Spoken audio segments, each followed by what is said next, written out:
लोग जानेंगे भूगोल के बारे में। तो भूगोल जानने से पहले हम लोग पृथ्वी के बारे में जान लेते हैं। पृथ्वी किस तरीके की है।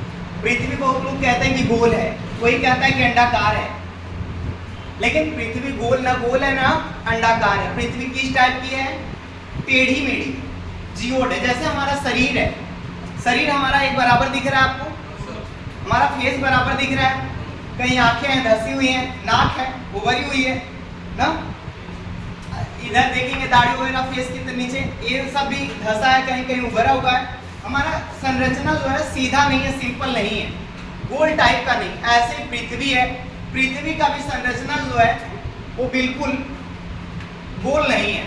आप कहीं मैदानी एरिया पाएंगे, कहीं पर्वत पाएंगे बहुत बड़ा, तो ऊपर नीचे ऐसे ही बहुत जगह सतह है जहाँ पे उबड़ खाबड़ है। तो हमारी जो पृथ्वी है वो टेढ़ी मेढ़ी किस टाइप की है, टेढ़ी मेढ़ी। जो टेढ़ी मेढ़ी का इस तरह का हमारा पृथ्वी का आकार है, इसे हम लोग जियोड कहते हैं। क्या कहते हैं, जियोड। हमारे पृथ्वी का आकार कैसा है, जियोड है। और जियोड सबसे ही किसका नाम रखा गया है, जियोग्राफी का। किसका नाम रखा गया है, जियोग्राफी का, जिसका अर्थ क्या होता है, भूगोल होता है। जियोग्राफी मतलब भूगोल। तो पृथ्वी जो हमारी वो टेढ़ी मेढ़ी है, जिसका अर्थ क्या है, जियोड। और जियोड सबसे क्या बना है, जियोग्राफी। जियोग्राफी का अर्थ क्या होता है, भूगोल। तो पृथ्वी हमारी कैसी है, जियोड टाइप की है। कैसी टाइप की है, जियोड टाइप की है, ठीक है ना। और अब इस पृथ्वी पे तमाम तरीके के जीव जंतु रहते हैं, और पृथ्वी से दूर भी कितने तरीके की चीजें हैं। तो पृथ्वी जो हमारा है वो क्या है, एक ग्रह है। पृथ्वी क्या है, ग्रह। इस तरीके से तमाम ग्रह हैं जो हमारे अंतरिक्ष में रहते हैं। अब हम सर उठा के अगर अंतरिक्ष में देखेंगे तो केवल हमें छोटे छोटे टिमाते हुए तारे नजर आते हैं। जिसे जो तारा होता है, तारा कहते किसे, जिसके पास खुद का हीट प्लस लाइट हो। हीट मतलब गर्मी और लाइट मतलब प्रकाश। जिसके पास खुद का प्रकाश और गर्मी होता है उसे हम तारा कहते हैं। ये तारा बनने से पहले गैसों का गोला होता है। किसका गोला होता है, गैसों का, जिसे हम लोग कहते हैं विरल गैस। किसके नाम से जानते हैं, विरल गैस के नाम से जानते हैं। अब एक विरल गैस जो होता है, इसके अंदर काफी ग्रेविटी होने के कारण ये थोड़ा से पास आ जाते हैं। ये गैस जो होते हैं पास हो जाते हैं। जब पास हो जाते हैं ये गैस, तो इसका नाम रखा जाता है नेबुला। क्या कहते हैं इसे, इस गैस को नेबुला। इसे हिंदी में निहारिका के नाम से जानते हैं। जब दूर गैस होता है तो उसे कहते हैं विरल गैस, और जब यही गैस ग्रेविटी के कारण पास आ जाता है तो इसे कहते हैं निहारिका, जिसे इंग्लिश में क्या कहते हैं, नेबुला। अब इस नेबुला के अंदर हाइड्रोजन से हीलियम में संलयन होता है। दो गैसों से मिलकर बना होता है नेबुला, हाइड्रोजन और हीलियम। हाइड्रोजन का हीलियम में संलयन होता है। हाइड्रोजन से जब हीलियम में संलयन होता है तो एक प्लाज्मा के आकार का बन जाता है।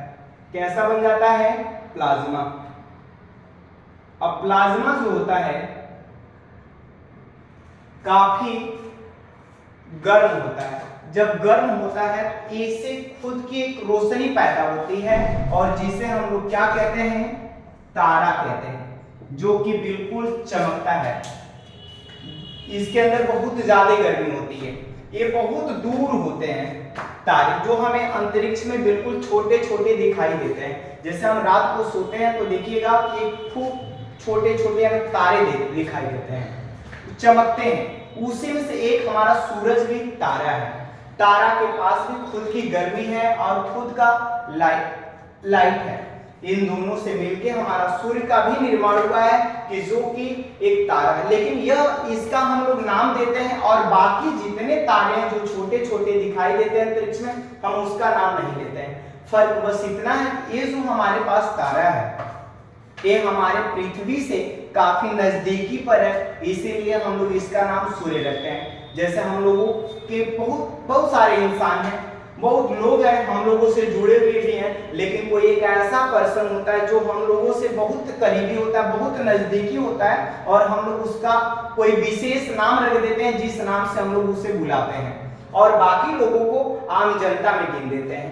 और जो हम लोगों के नजदीक होता है, करीबी होता है, उसका हम एक विशेष नाम रख देते हैं। ऐसे ही सूर्य, पृथ्वी से सूर्य जो है वो हमारे करीबी है, नजदीकी है, इसीलिए उसका नाम सूर्य रख देते हैं। हालांकि सूर्य के नाम से उसका नाम रख दिया, कुछ भी नाम रख देते हैं, लेकिन उसका नाम क्या रख दिया गया? सूर्य रख दिया गया। और बाकी वो भी एक तरीके का तारा ही है।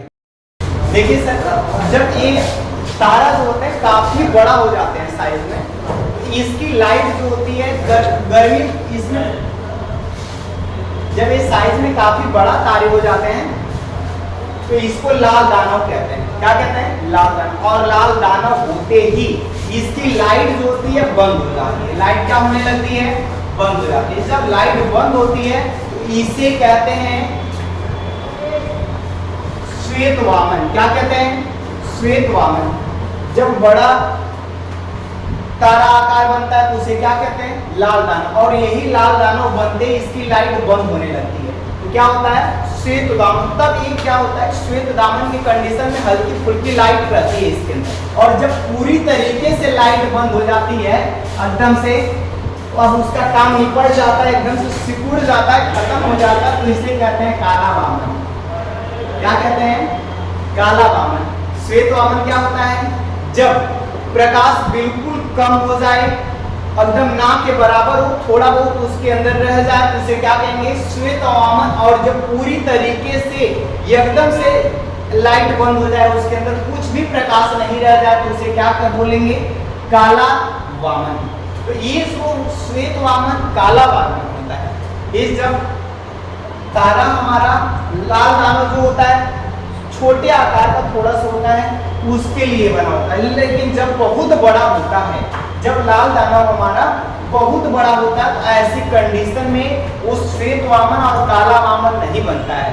वो जैसे ही ग्रेविटी उसके अंदर होती है वो तुरंत फट जाता है, विस्फोट कर जाता है। वो तारा, या इसी को कहते हैं अभिनव तारा। अभिनव तारा। अब ये तारे भी जो होते हैं जब टूटते हैं तो अलग अलग